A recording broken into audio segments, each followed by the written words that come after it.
Bienvenidos a su podcast literario Tinta Nocturna. Yo soy Bruno, el Abnormal Reader, literato, poeta, guionista y booktuber de vieja guardia. Siempre he creído que los libros son los mejores compañeros cuando el sol está por ocultarse, y todos sabemos que cualquier cosa puede suceder después de apagar las luces. En este que será nuestro primer capítulo, quería hablar sobre la Dark Academia, esta nueva estética o inclusive sensibilidad que hay y que surge a partir de las redes sociales. Hablaremos sobre sus características, sobre su libro principal y el origen de esta estética que se llama El secreto de Donna Tartt. También hablaremos de nuestra sección cartas y periódicos y cerraremos con una pequeña sorpresa. Para poder empezar a desentrañar la estética Dark Academia me gustaría definirla. Estuve buscando varias definiciones en internet, armé un pequeño híbrido que creo que nos puede dar un gran camino hacia qué es lo que vamos a hablar y hacia dónde vamos a caminar hoy. Y bueno, es definida como una propuesta estética surgida en las redes sociales y una subcultura al mismo tiempo. Palabra que, la verdad, quiero que guardemos un rato porque va a ser importante después. Esta estética o subcultura premia la educación superior, el estudio de las bellas artes, la filosofía y la filología. Está inspirada en escenarios que podrían encontrarse en la conocida Ivy League o Liga de la Hiedra, universidades privadas que son de mucho renombre y prestigio en Estados Unidos e inclusive algunas de Europa. Predomina en la arquitectura sobre todo un estilo gótico, lúgubre, melancólico, y esto termina envolviendo casi todas las tramas de los libros que se remiten a esta estética. Se superponen sobre todo ambientes donde la superioridad educativa casi siempre es el centro y donde los problemas sociales surgen de grupos de estudiantes o de inclusive personas académicas de diferente nivel que guardan sobre todo secretos los unos a los otros y tienen ciertas costumbres no tan propias de su época. Es por eso que adquiere este nombre, ¿no? El tono dark, que es este oscuro, melancólico, decadente, y la academia por el ambiente escolar, académico y elevado, ¿no? El origen de esta estética tiene dos posibilidades, no necesariamente excluyente la una de la otra. La primera es el libro El secreto de Donna Tartt, del cual hablamos hace un momento, y tal vez unos pocos años antes la película de La Sociedad de los Poetas Muertos. Su popularidad comenzó a tomar forma en la red social de Tumblr por el 2015-2014, donde estas dos propuestas de películas con ciertas estéticas similares se empezaron a resignificar por los usuarios y creó todo un ambiente y, como dicen, una subcultura alrededor. Sin embargo, como toda propuesta estética, se nutre de diferentes artes, movimientos y de otros productos artísticos, los cuales vamos a tocar ahorita. En el caso de la arquitectura, es un factor muy importante, son los edificios, el ambiente y estas grandes aulas o bibliotecas antiguas, lúgubres, que van a dar la ambientación perfecta para las tramas del Dark Academia. El más influyente es la arquitectura gótica, la cual es propia del siglo XV, XVI y que participa o surge de la Baja Edad Media. También está el estilo neoclásico, propio de la mitad del siglo XVIII, inicios del siglo XIX, el cual se inspira a su vez en la arquitectura griega y romana de los clásicos. Lugares como Harvard, Oxford, Cambridge, entre muchas otras universidades estadounidenses, sobre todo de la costa oeste, tienen esta misma estética o este tipo de arquitectura. Siguiendo un poco esa línea en el caso de la literatura, también hay cosas interesantes porque si analizamos estos periodos que hablamos anteriormente, tipo siglo XV, XVI, siglo XVIII, XIX, nos vamos a encontrar con grandes exponentes que también nutren esta estética, como es en el caso de William Shakespeare del siglo XV-XVI, quien constituyó la tradición poética y teatral de la lengua inglesa. Y estas tragedias, ya saben, Hamlet, Otelo, Romeo y Julieta, Rey Lear, todas en conjunto comparten este tono lúgubre y casi melancólico. Aspecto que también veríamos en el siglo XIX, en obras como El retrato de Dorian Gray, y cualquier poema de la literatura romántica y de este sentimiento del yo exacerbado, de estos poemas modernos que no hablaban de lo sublime o del campo, sino que nos hablaba de ciudades, que citaban a los clásicos, que se dejaban llevar por sus sentimientos desbocados y una que otra droga, y que también fue época del origen de uno de los géneros literarios modernos que hoy conocemos, que es la novela detectivesca, o también conocida como novela negra, o que al ser pasado al cine es conocido como películas noir. Pero para no adentrarnos en otra subdivisión, creo que algo importante también es la filosofía, ¿no? Y se nutre esta estética tanto de la filosofía griega como romántica, neoclásica. Estamos hablando de grandes nombres de la filosofía como lo es Nietzsche, Kant, inclusive Descartes, pero también tiene ciertas cosas sobre filosofía del poder que podemos encontrar ahí. Y bueno, en el caso de la música, como todo tipo de ambiente académico, se remite sobre todo a la música clásica y a la de conservatorio, piezas que fácilmente podrías estar escuchando si eres un alumno de una escuela musical que tenga la carrera de música clásica o composición, y que van a retomar o hacer versiones de esta música más vernácula como Beethoven, Chopin, Bach, entre muchos otros. En pintura, que es un tema del que no sé mucho, sobre todo dentro de estas épocas de las que estamos hablando, en los libros sí se remite mucho a mencionar obras que son del periodo neoclásico, con este juego de claroscuros y alusiones a los mitos clásicos, momentos de los griegos y los romanos. Y todo esto en conjunto nos demuestra que es una subcultura, es una estética que está muy bien sustentada en ciertos periodos y tiene muy bien entendida cuál es su raíz, su origen y de qué es influencia. Y esto solo se puede comparar a otros momentos históricos con otras subculturas históricas muy particulares, como en el caso de los dandies en el romanticismo o la bohemia en el neoclásico, volviéndolo un fenómeno un poco más complejo que una moda, y eso es algo que creo que es importante destacar. La Dark Academia parecía o se iniciaba como un movimiento de moda entre lectores de internet que se sentían abstraídos, ciertamente un poco ligados a esta estética, y que ahora, gracias justo a este tiempo que ha pasado, a este macerado de todos estos catalizadores que estamos hablando de literatura, música, pintura, arquitectura, etc., inclusive cine, vamos a encontrar ya algo que raya mucho más, como decimos, en una subcultura que en una moda. Y bueno, he encontrado muchos análisis en internet sobre qué es la Dark Academia, sobre cómo vestirse Dark Academia, sobre muchos de este tipo de aspectos y preguntas y dudas naturales, pero muy pocas personas, creo yo, se han preguntado el por qué surge la Dark Academia en este momento de nuestra historia, ¿no?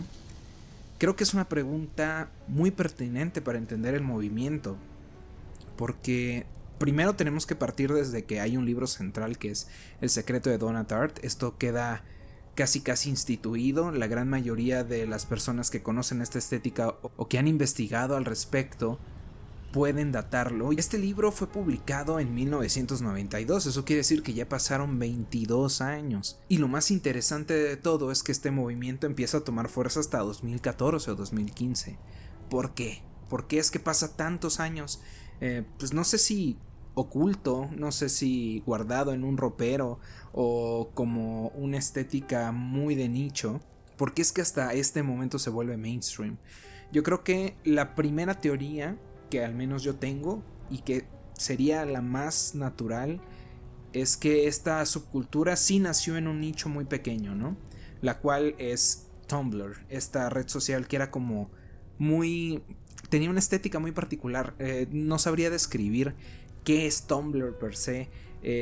Siento que la gente que gustaba de Tumblr era gente que sabía un poco de código, que sabía un poco sobre blog y código de programación, me refiero, para que tú pudieras darle un estilo único original, que te representara, y que casi siempre encontrabas gente que buscaba cosas que se vieran visualmente bonitas. Tumblr es probablemente una de las fuertes influencias que tuvo Instagram antes de existir, aunque nacieron más o menos a la par.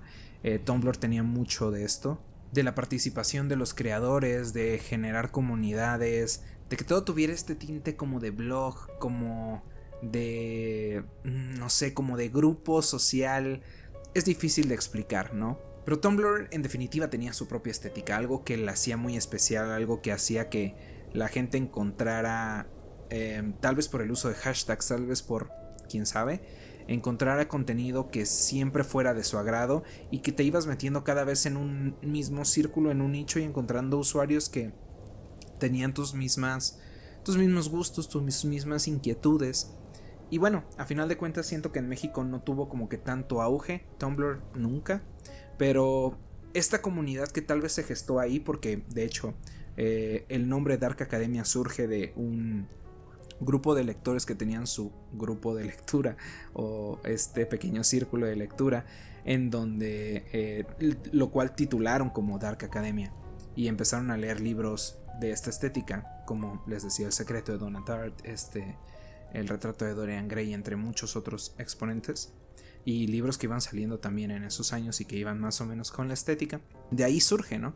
Pero esta gente fue migrando a otras redes sociales que fueron más populares y sobre todo, y creo que lo más importante, redes sociales más visuales, como son el caso de Pinterest o Instagram. Estas redes sociales que hoy en día son un poco más mainstream y la gran mayoría de los usuarios de internet tienen alguna cuenta de alguna de estas dos redes, hizo que cada vez con el tiempo hubiera más usuarios, hubiera más exposición, y creo que también mucho de esto tiene que ver con esta gran sacudida social que fue la pandemia, ¿no?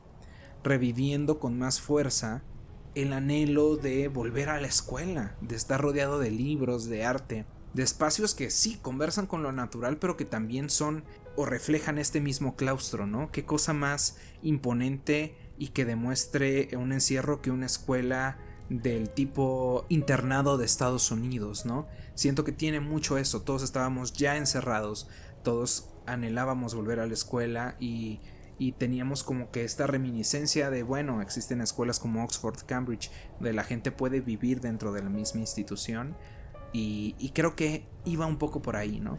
Sí, la suma de Tumblr, pero también el hecho de la pandemia. Y bueno, mi otra teoría que también creo probable es el creciente sentimiento aspiracionista, ¿no? Lo Dark Academia, en su core, también en su centro, apela a estas apariencias, y lo podemos ver, ahorita hablaremos de eso, pero lo podemos ver sobre todo en El secreto de Donna Tartt. Apela mucho a estas apariencias, al querer pertenecer, sobre todo a aparentar un estrato social alto, ¿no? Con privilegios académicos, con privilegios económicos, y sobre todo de una comunidad o de un cierto tipo de gente que tiene la capacidad de poner por encima de cualquier otra cosa sus gustos personales, ¿no? A la hora de elegir la vocación, la carrera o aquello a lo que se quiere dedicar. Razón por la cual creo que también en esto del encierro y TikTok, estilos como el old money, que es como este rescate de cómo se vestía la gente privilegiada en los 90s, inicios de los 2000s, finales de los 80s tal vez. Todo esto del old money es en sí mismo la otra cara de la Dark Academia, ¿no? Y ambas al mismo tiempo tomaron mucha fuerza. Y esto necesita a final de cuentas algo que lo afiance, ¿no? Algo que lo catalice, algo que demuestre que es posible, y creo que son las redes sociales. En parte por TikTok, pero también desde años anteriores, 2014, inclusive antes, ya se venía viendo a creadores de contenido que surgían de la nada, ¿no? Esto que se volvió como la democratización de los medios, y el hecho de que también cualquier persona en su propia casa pueda generar un cierto tipo de ingreso hasta el punto de volverse personas con ingresos bastante fuertes, ¿no? Casi rayando en la riqueza o en una clase media alta, pues nos demuestra que somos una sociedad que tiene este problema de anhelo con algo que tal vez no puede tener, ¿no? Y que impulsado por Instagram, impulsado por lo que se muestra en los blogs, en YouTube, en mismo TikTok, pues buscamos algo que a veces No necesariamente, pero podría ser, está fuera de algunas posibilidades, al menos en ese momento, ¿no? Entonces es el anhelo de querer estas escuelas antiguas, este tipo de estética y esta forma de vestir muy particular, la que creo que nos marca el camino de por qué hoy en día lo Dark Academia está tan en tendencia y sigue estando en tendencia, ¿no? Y bueno, para que podamos realmente analizar este enfoque o esta nueva estética, creo que tenemos que a final de cuentas hablar sobre El secreto de Donna Tartt y por qué es que este libro realmente da origen a la estética. Empecemos por los datos comunes, que es que bueno, es un libro de editorial Lumen que forma parte del grupo Penguin Random House. Tiene 776 páginas, no es un libro pequeño en sí. Y bueno, para los que no lo hayan leído y tal vez tengan la intención de leerlo, la historia nos introduce a Richard Pippen, o Papen, nunca supe bien cómo se pronunciaba, un joven que convence a sus padres de que lo ingresen a una escuela privada, muy privilegiada, que se encuentra en Vermont, Estados Unidos, en la costa oeste, como les decía. O sea, su motivación inicial al entrar a Hampden College era estudiar griego, ¿no? Porque en su previa universidad, donde tal vez no se sentía muy en su lugar o no encontraba su propia identidad, estudiaba más o menos lo mismo. Y al llegar a esta escuela, descubre que por más que él quiera ingresar a los estudios de griego, no es tan fácil como todo parece, y deberá de hacer uso de sus encantos, de esta habilidad social que tiene, inclusive de sus engaños y mentiras, con tal de volverse parte del grupo selecto de estudiantes que se encuentran a cargo del profesor Julian. El profesor Julian es la única persona que enseña esto de letras clásicas, cierto grado de filología griega en esta escuela, en el Hampden College, y no acepta más que 5 estudiantes. Y él debe intentar o encontrar la manera de que sea el 6º estudiante, o sea, el nuevo aceptado. Ya que logra este cometido, los estudiantes comienzan con una cierta transformación que nos llevará a ese primer capítulo, donde nos dejan entrever que hubo un asesinato. No te dicen si fue un estudiante del mismo grupo o de la escuela, pero sí queda claro desde las primeras páginas, por eso es que esto no es considerado un spoiler. Y que nos van dejando esta sensación de intriga sobre quién fue el alumno con este trágico destino. Ese secreto en específico, el del asesinato, entre muchos otros secretos guardados entre los mismos estudiantes del profesor Julian, es el motor, la flama, la chispa y el mismo gas que te mantendrá en este misterio dentro de sus páginas. Maestros míos me decían en la carrera, estudié literatura, que nunca se halla el hilo negro en los estudios literarios, ¿no? Nunca se halla el hilo negro en los libros, sino que solo uno vuelve a dialogar con las tradiciones, estas tradiciones se reinterpretan y que ya en este conjunto de pláticas, vacilaciones y voces de textos antiguos con motivaciones del presente, llegamos a diferentes puertos. En el caso del secreto, creo que es un libro que dialoga muy bien con sus influencias. Se puede ver en estos vasos comunicantes, ¿no?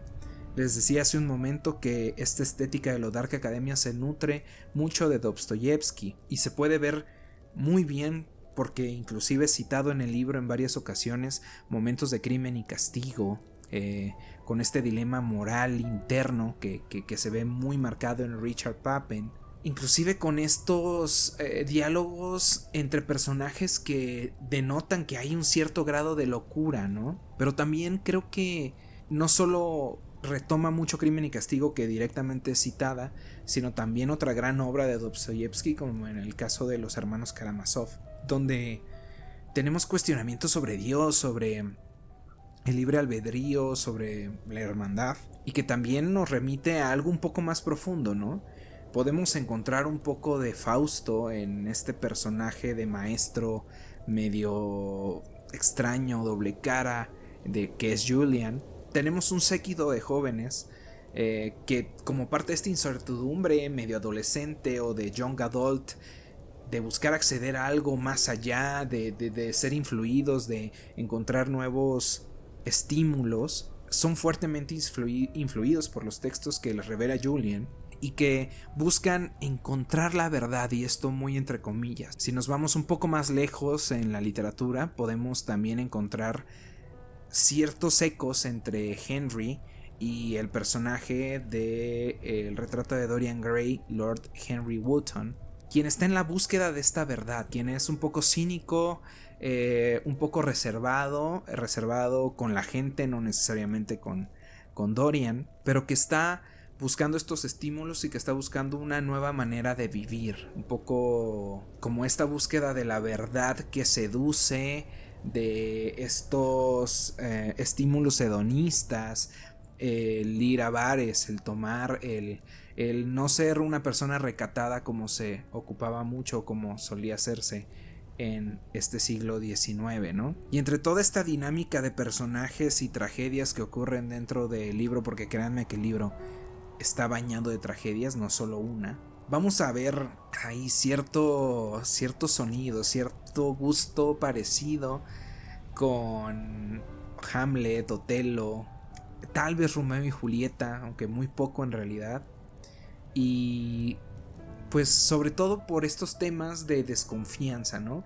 Esta desconfianza que va a terminar en ira, en culpa, en traición, en juegos de poder complejos. Y al final de todo, este libro nos habla sobre cómo un suceso tan fuerte y trágico puede corromper el alma y cambiar la vida de todos los involucrados para siempre.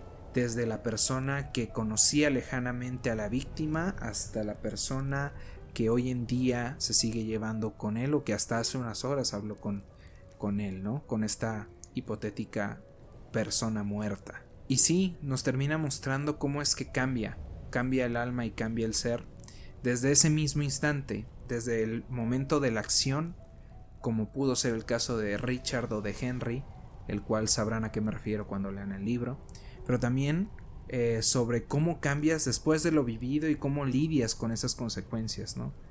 Como puede ser en el caso del personaje de Charles o en el caso del personaje de Francis. El secreto de Donna Tartt desentraña, a mi parecer, ese poderoso sentido de pertenencia y lo retuerce, o sea, realmente retuerce a sus personajes hasta quebrarlos, hasta tirar todas las piezas de este escenario ficticio. Y creo que me recuerda mucho una frase que decía Benjamin Franklin, o que se le adjudica a Benjamin Franklin, y que creo que es la razón del por qué el libro se titula El secreto. Y la frase dice más o menos como: solo 3 pueden mantener un secreto si 2 de ellos están muertos. Bueno, vamos a entrar a la etapa de spoilers, a la sección de spoilers hablando del libro. Les sugiero que si ustedes no han o no se han acercado y tienen intenciones de leer el libro, se salten unos 5 o 10 minutos y ahorita nos escuchamos. Si en cambio tú estás viendo esto en YouTube, el indicador será el cambio de portada del libro para que te puedas guiar a la hora de adelantarlo. Creo que ya es momento de hablar con cierta libertad sobre el libro. Hay cosas que me causan intriga y que me causaban mucha intriga mientras lo leía. Creo que lo primero y lo más obvio, sobre todo por el orden de aparición de estas cosas, es el personaje de Richard. Nuestro personaje principal es un narrador, pero es un narrador en el que a final de cuentas no puedes confiar. Desde un inicio, no sé si es un narrador diferente tal cual, pero sí te van a dar a entender que va a suceder un asesinato en la escuela, que probablemente sea un alumno cercano a nuestro narrador, pero no se puede distinguir bien por la forma en la que está escrito. Sin embargo, ya cuando estamos en el primer capítulo, la verdad es que sí hay un cambio muy fuerte. Estamos viendo un joven que miente para ser incluido, miente para conseguir sus objetivos, miente para N o Y situación.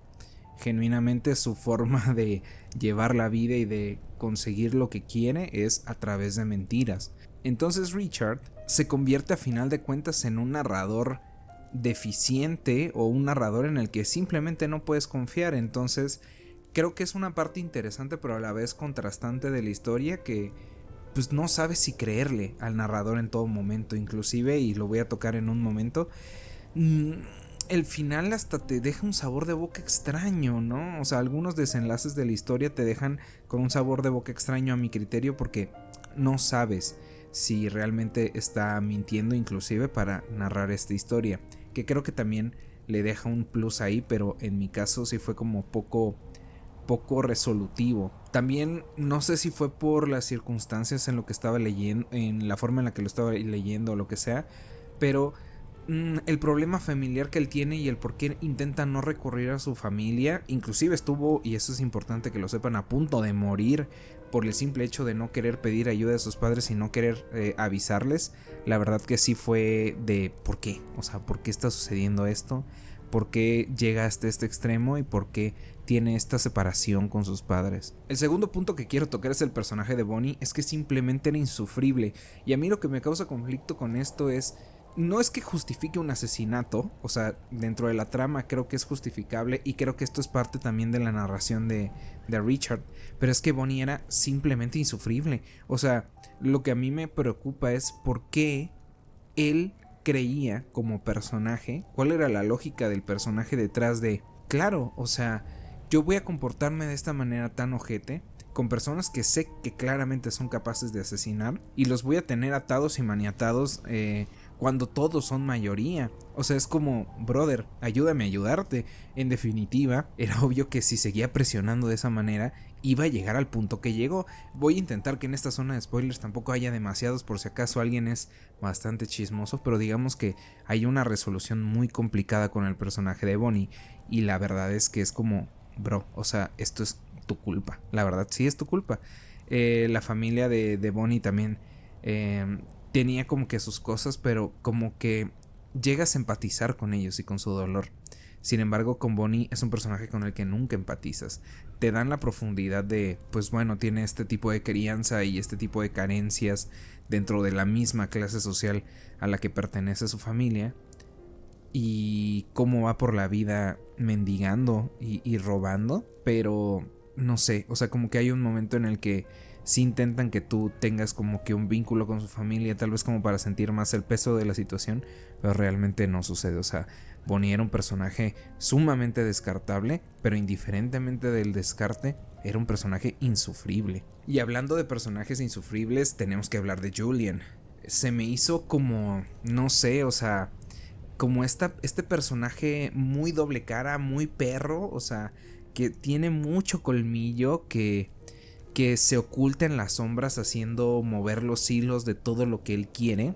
Justo creo que es la profundidad del personaje ahí, que sí vive con ciertos temores, pero también sabe de lo que es capaz. La verdad, cada vez que leía a Julian, no me acuerdo muy bien de la descripción que hicieron de su personalidad y de cómo se vería, pero cada vez que lo leía me imaginaba literal la cara de Kevin Spacey. De hecho, si en algún momento hubieran hecho una adaptación a inicios de los 2000, inicios inclusive de los 2010, creo que el personaje, o el actor mejor dicho, perfecto para interpretar el personaje de Julian era Kevin Spacey, con esa que te puede sonreír, pero que sabes que su sonrisa no es realmente, valga la redundancia, real, pero que a la vez cambia por completo. O sea, que el switch se puede cambiar en su cara por completo, y que empiezas a decir, esta persona realmente la conozco, es posible conocer a esta persona. Se me hizo muy interesante también, por ejemplo, qué pedos con los gemelos. O sea, lo que pasó con los gemelos se me hace completamente increíble. Yo siento que esta parte inclusive también creo que es de las que pudo haber tocado o modificado Richard en su narración, pero es que se me hace increíble el hecho de que hayan llegado a ese punto. Para los que, bueno, ustedes saben a lo que me refiero, o sea, de que los hermanos gemelos tenían unas relaciones sexuales y tenían como que, pues sí, o sea, cosas que inclusive creo que en la moral griega, que es como a lo que remiten constantemente, también era mal visto, ¿no? Pero no tanto como mi lado puritano es el que sale aquí, o no quiero que se entienda de esta forma, sino me causó mucho conflicto porque, en definitiva, hay muy pocos indicios en toda la trama de que estas dos personas pudieran sentir ese tipo de apego, ¿no? Entonces, sí siento que es como estas cosas que Richard omitió en su historia para que nosotros dijéramos de dónde salió esto y que fuera un giro de trama impresionante, pero cuando sucedió fue como de no, esto se está yendo al carajo. O sea, hubo un momento en el que gracias a esta situación yo dije, todos se van a terminar matando entre todos. O sea, todos tienen secretos que se están guardando entre todos y todos van a terminar matándose los unos a los otros. O sea, en serio, que alguien pare esta masacre. O sea, porque tienen tanta información de los demás y ya probaron este sentimiento de poder y de que no va a suceder nada, que es como, bro, o sea, esto va a acabar muy mal. Y creo que eso es parte del valor de esta obra. O sea, creo que eso es lo que quiere dar a entender Donna Tartt y que por eso es que el título se llama El Secreto. Porque genuinamente cada uno tiene secretos, tal vez uno o varios, que en el contexto de esta sociedad que ellos mismos crearon, en el que estos secretos son una moneda de cambio para inclusive la vida misma, pues es cosa seria. Y pues ya como un punto de inflexión en la historia, que pues es propiamente al final, el suicidio de Henry no lo vi venir para nada. Yo pensé que iba a ser como de que se iba a escapar por cuestiones de dinero, cosas muy más privilegiadas, pero no, o sea, realmente llega un punto de quiebre en donde este personaje no sabe qué hacer al respecto, se siente acorralado y termina con su vida. Y a la vez siento que es un poco, no sé si esto tenga que ver, pero siento que el hecho de que Henry haya acudido a esa resolución no fue la mejor, aunque también creo que es un poco lo que les decía con el personaje de Henry respecto a encontrar esa verdad, encontrar esos estímulos que pocas veces encuentras. Tal vez Henry pensó en algún momento en, bueno, esto es natural, esto es normal, que yo ya haya sentido que haya conocido todo lo que tenía que conocer y hecho todo lo que tenía que hacer, y bueno, hasta aquí lo dejo, ¿no? No sé si es justificable, no sé si me agrada la postura, pero en definitiva tengo que decir que no me lo vi venir. Y entrando ya en este terreno del final del libro, siento que rompe con todo el ritmo. No siento que, en cierto sentido lo siento un poco ligeramente anticlimático. Muy bueno, o sea, siento que es una buena resolución porque no me esperaba esa resolución, pero esperaba una resolución de ese estilo un poco más dramática. Y no estoy hablando específicamente de lo que sucedió con Henry, sino lo que sucede como que en el epílogo o prólogo, no, epílogo, en el que literal, o sea, podíamos dejarlo como con más especulación, con más intriga. Esta parte de que uno de los personajes casi se intenta suicidar a posterior, que nos van contando un poco qué pasó con los gemelos y que hubo una cierta reunión, me gusta. Inclusive este juego como de que eres capaz de ver esos muertos que te acompañan, se me hace muy curioso y es un juego interesante, pero en definitiva pues no, o sea, siento que se pudo haber jugado más con la intriga en ese final y a final de cuentas fue bastante desperdiciado. Actualmente estoy leyendo otro libro que podría entrar dentro de la Dark Academia y creo que estoy entendiendo un poco de qué está yendo esta estética, y lo puedo decir ya que he tocado todos estos temas del libro. Siento que mucho de lo que tiene que ver o de lo que se sustentan las tramas de este género son el chismecito, que creo que por eso también me gusta mucho, ¿no? Pero sí se siente muy como morboso en cierto aspecto el hecho de que estás constantemente, o que muchas de las problemáticas se sustentan en estas cosas que ocultas, en estas cosas que no dices claramente, en estas cosas que utilizas como máscara para pertenecer. Creo que es algo interesante analizar dentro de todas las posibilidades de otros textos que vengan con esta estética y que vamos a analizar en este espacio, pero en definitiva pues sí, o sea, siento que es como algo muy interesante y sutil el cómo todos los dos libros que he leído hasta el momento de esta estética, bueno, un poco también el retrato de Dorian Gray, que recientemente lo revisité, se sustentan mucho en esto, en todo eso que ocultas y que te impide mostrar tu verdadera cara ante la sociedad. Creo que con esto que acabo de decir queda muy claro más o menos de qué va el libro, un poco la estética. Espero que se animen a leerlo.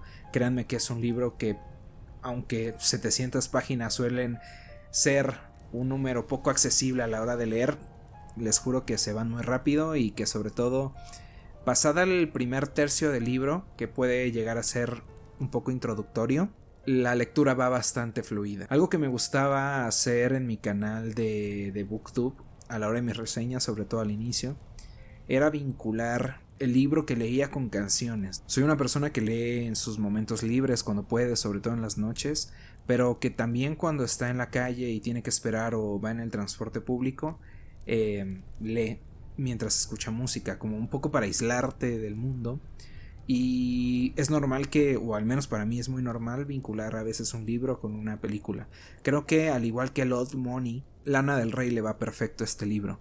Específicamente las canciones de Dark Paradise y Born to Die, en parte por la temática y en parte por esta estética muy de opulencia, muy de esta costa oeste de los Estados Unidos, y que tiene como que este privilegio y este sentido de antiguo, de gótico, de lúgubre. Y por lo mismo que hablábamos hace rato sobre la música clásica, medio vernácula y medio de estudiante de composición musical, me recuerda mucho a el compositor de piano moderno, porque creo que sigue vivo según entiendo y sigue publicando sus composiciones, que se llama Luke Faulkner. Si tienen oportunidad de buscarlo, probablemente tal vez alguna canción o una pieza de él se encuentre de fondo en este podcast. Sobre todo el texto, o bueno, perdón, la canción llamada Exodus. Es muy buena, tiene momentos de un clímax muy alto, muy tenso, y momentos de cierta calma, de cierta complicidad en las notas. Entonces creo que en definitiva es como 3 canciones que me recuerdan este libro que van muy bien o que se pueden maridar con este libro sin ningún problema. Y bueno, creo que para dar fin al tema de Dark Academia y del secreto de Donna Tartt, podemos caer en el hecho de que se nutre mucho de la literatura, de la novela negra, el misterio, el asesinato, los dilemas morales internos detrás de estas problemáticas. Pero también, sin embargo, y eso es algo que no toqué hace un momento, se nutre mucho de la fantasía, ¿no? De la fantasía de magia, tipo, sí, Harry Potter, de brujas, de, no sé, como esta temática muy de otoño, muy Halloween, otoño-invierno. Todo eso nutre a esta estética, y hay varios, en serio, varios libros que me encantaría leer. Este es el primer libro Dark Academia que leo. Bueno, si tomamos en cuenta algunos de Shakespeare o tomamos en cuenta el retrato de Dorian Gray, pues no sería el primero, pero creo que sí, el primer libro que sigue esta estética desde el periodo actual. Les soy sincero, quise que este fuera el primer tema porque estoy embebido completamente en lo Dark Academia, me encanta y me gusta mucho cómo esta estética influye en mí hasta el grado en la forma en la que me he visto y en el, no sé, toque melancólico que tiene sobre la literatura. Me gusta mucho. Entonces, si tienen oportunidad de leer algunos libros sobre esta estética, creo que les vendría muy bien, creo que podrían disfrutarlo. Si estudiaron filosofía, si estudiaron literatura, tal vez no lo sabían, pero este tipo de género les va un poco de la mano, los abraza bastante, o al menos así fue mi caso. Creo que es un tema que podemos seguir tocando aquí y que de hecho Dark Academia inspira un poco el nombre de este podcast. Así que no se preocupen, vamos a seguir hablando de este tema, pero si tienen alguna duda, háganmela saber en los comentarios de este capítulo. Pasamos ahora a nuestra sección, la que me gusta llamar cartas y periódicos. ¿Por qué? Porque vamos a retomar algunos newsletters de las editoriales de mi país, pero que van a tener eco a nivel Latinoamérica, y algunas noticias que creo que son interesantes tocar y comentar respecto a la literatura. La primera noticia que quisiera abordar es sobre la escritora japonesa Rie Kudan, la cual es la reciente ganadora del premio literario Akutagawa, sí. Reveló que el 5% de su libro Tokyo Sympathy Tower, el cual fue el ganador de este premio, se generó por inteligencia artificial. La trama de este libro gira en torno a un arquitecto que construye una prisión que se encuentra en una parte muy alta de Tokio. Kudan admitió usar inteligencia artificial para reflejar mejor sus sentimientos, o al menos esto es lo que dice. Al hacer explícito que usó inteligencia artificial, pues generó controversia entre los escritores y entre casi toda la comunidad de creativos a nivel mundial, Y pues hay gente que lo ve como una nueva forma de expresión o herramientas para la escritura, mientras que otros, no sé si hacer el juicio de valor de tal vez un poco conservadores, consideran que es una falta de respeto hacia la autenticidad literaria. Creo que es una noticia importante de comentar porque cada vez va a ser más importante hacer o va a tener relevancia, mayor relevancia, que se determinen este tipo de porcentajes, ¿no?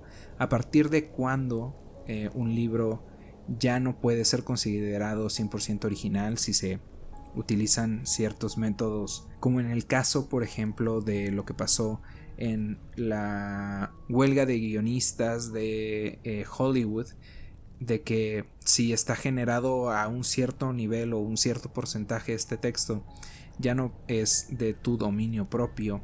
No sé, creo que es un debate interesante, me gustaría saber también ustedes qué piensan, pero en mi caso creo que hoy en día al menos todavía no estamos preparados, sobre todo hablando yo un poco desde el área académica literaria. No sé si estamos del todo preparados para cada vez los autores vayan a utilizar más la inteligencia artificial.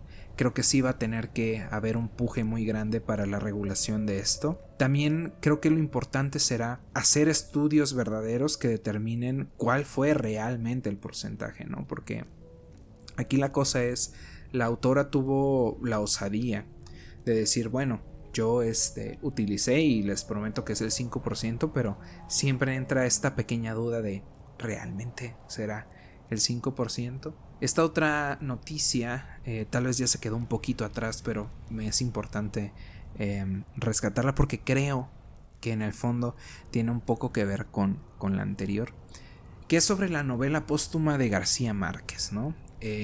Titulada En agosto nos vemos, salió a la luz casi 20 años después de la última publicación de García Márquez y varios años después de su muerte. Aunque el libro propiamente, según se entiende hasta por mismas escrituras dentro del borrador de Gabriel García Márquez, el libro pues sí se siente, ¿no? Con este conocimiento humano de Gabriel García, del colombiano. Y creo que lo que es importante rescatar aquí es este texto, según entiendo, por lo que logré leer en la noticia, no fue del todo aceptado a su publicación por el propio Márquez, ¿no?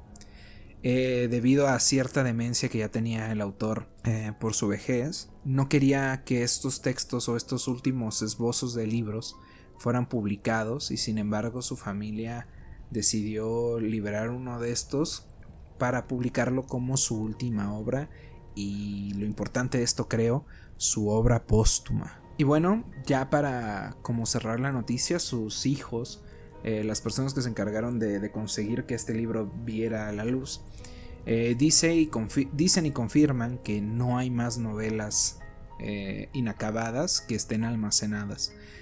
Se verá, ¿no? Con el tiempo.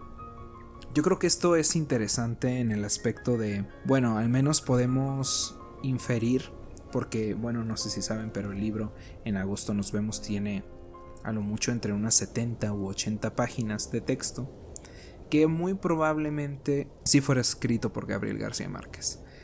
Sin embargo, creo que sería interesante cómo en los próximos años, porque no me sorprendería que sucediera, y pueden guardar este tweet, que empiecen a salir cosas de este estilo, que ya se está viendo un poco en la música, que utilizando justo inteligencia artificial rescaten algunas ideas, algunos manuscritos no acabados de autores que ya estén muertos, que se les pueda dar este last dance, ¿no? Esta última publicación. No sé qué tan moral pueda ser esto, porque sí siento que en el caso específico de Gabriel García Márquez, él no quería que se publicaran esos últimos manuscritos o ese último manuscrito, y sin embargo pues hoy en día ya lo tenemos en las librerías.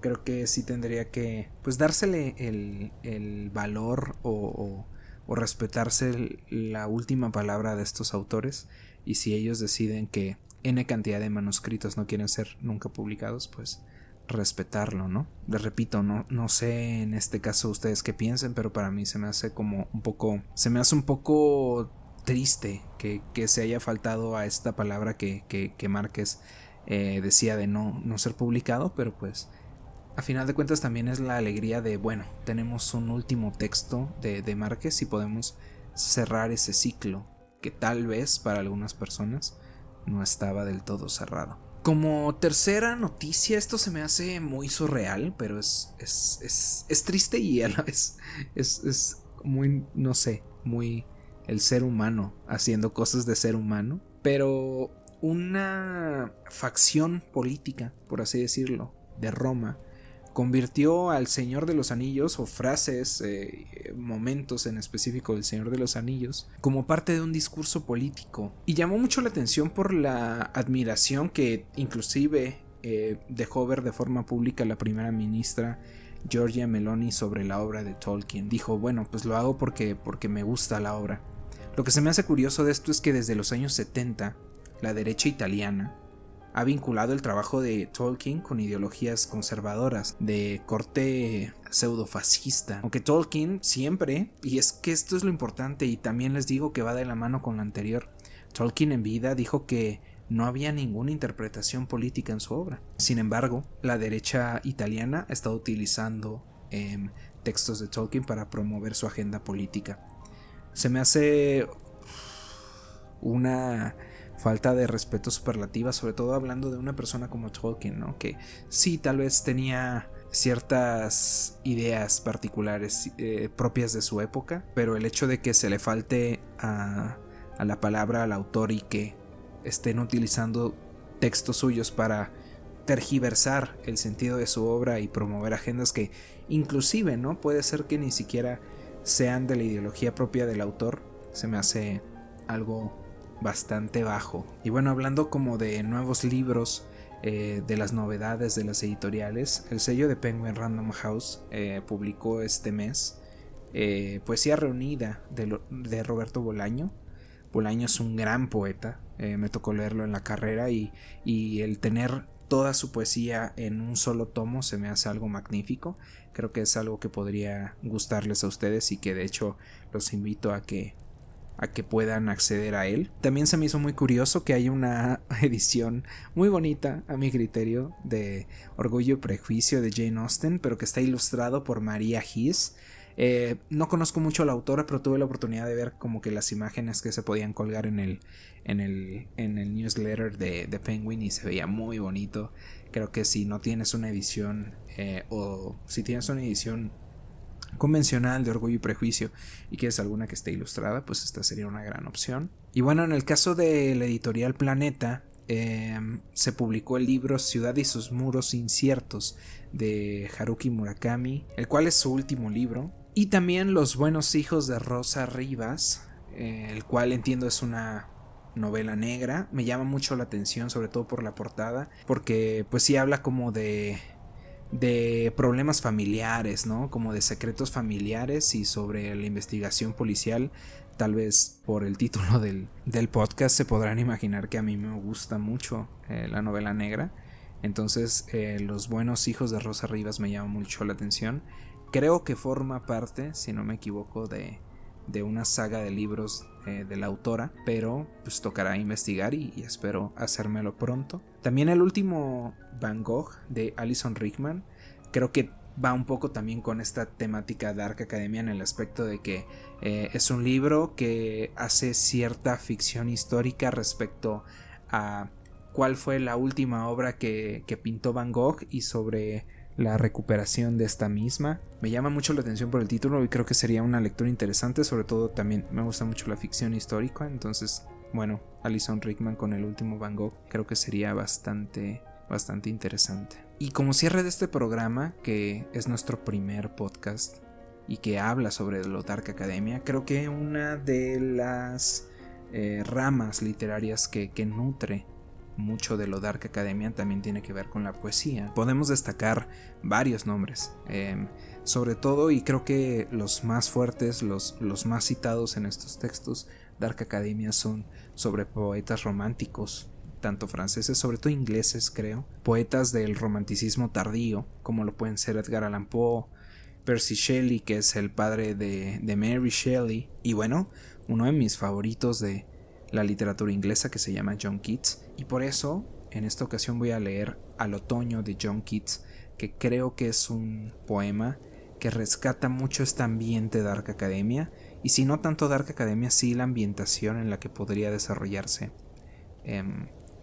un buen libro Dark Academia, o que sería un buen poema citado en un libro de Dark Academia. Entonces escuchemos Al otoño de John Keats. Dulce estación de nieblas y abundancia, íntima del sol que madura todo, que tramando con él bendices dando sus frutos a la vid junto al alero, que los árboles vences con manzanas y llenas en sazón todos los frutos, que hinchas la calabaza y la avellana, en su cáscara que abres más y más las flores últimas a las abejas, que creen que el buen tiempo no termina, pues verano colmó sus lentas celdas. ¿Quién no te ve pletórica a menudo? Quien busque fuera a veces podrá hallarte, sentada sin cuidado en un granero, con el pelo aventado suavemente, o la mitad de un surco adormecida por el efluvio de las amapolas, dejando tu hoz a las mieses y a las flores, y a veces, como una espigadora alzas tu cargada cabeza en el riachuelo, y con paciente mirada horas y horas contemplas el lagar, la última sidra. ¿Dónde los cantos ya de primavera? No importa, tú también tienes tu música, mientras las nubes, expirando el día, florecen y sonrojan los rastrojos, en coro los mosquitos se lamentan, meciéndose en los sauces junto al río. Según se levante o no leve brisa, y balan los corderos en el monte, canta el grillo en el seto, en la huerta, dulce silba el petirrojo y gorjea bandos de golondrinas en el cielo. Este poema, que es un poco un retrato, nos habla sobre una cierta personificación entre el otoño y tal vez un personaje femenino. Se me hace lindo, siento que tiene como que un poco este ambiente de Dark Academia. Y bueno, muchas gracias por haber escuchado este primer programa de Tinta Nocturna. Este programa está pensado para salir cada 15 días. Agradecería muchísimo su apoyo con un like, un comentario, con el hecho de decirme si les ha gustado este nuevo enfoque y esta ambientación. Yo espero verlos en unos 15 días para poder seguir hablando sobre literatura, sobre noticias, sobre algunas cosas que nos vamos a encontrar interesantes y sobre todo de muchas más lecturas. Les mando un abrazo grande, yo soy Bruno, el Abnormal Reader, y nos vemos en el siguiente capítulo.